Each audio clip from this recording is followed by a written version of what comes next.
சோசியலிசவாதிகளான ஜெயப்பிரகாஷ் நாராயண், அச்சுத் பட்வர்தன்,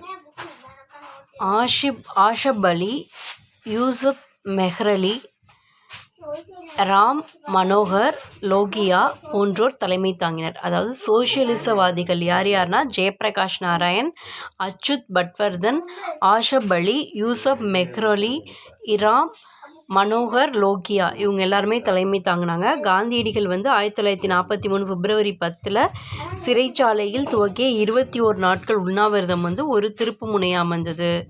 ஓகேவா? அதனால் இன்னமும் இந்த இயக்கம் வலுப்பெற்றுச்சு. ஓகேவா?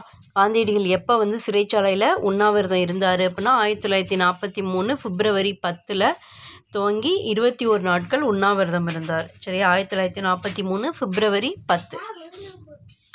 தென் யார் இருந்தா? ஜெயப்பிரகாஷ் நாராயண், அச்சுத் பட்வர்தன், ஆஷப் அலி, யூசுப் மெஹ்ரலி, ராம் மனோகர் லோகியா.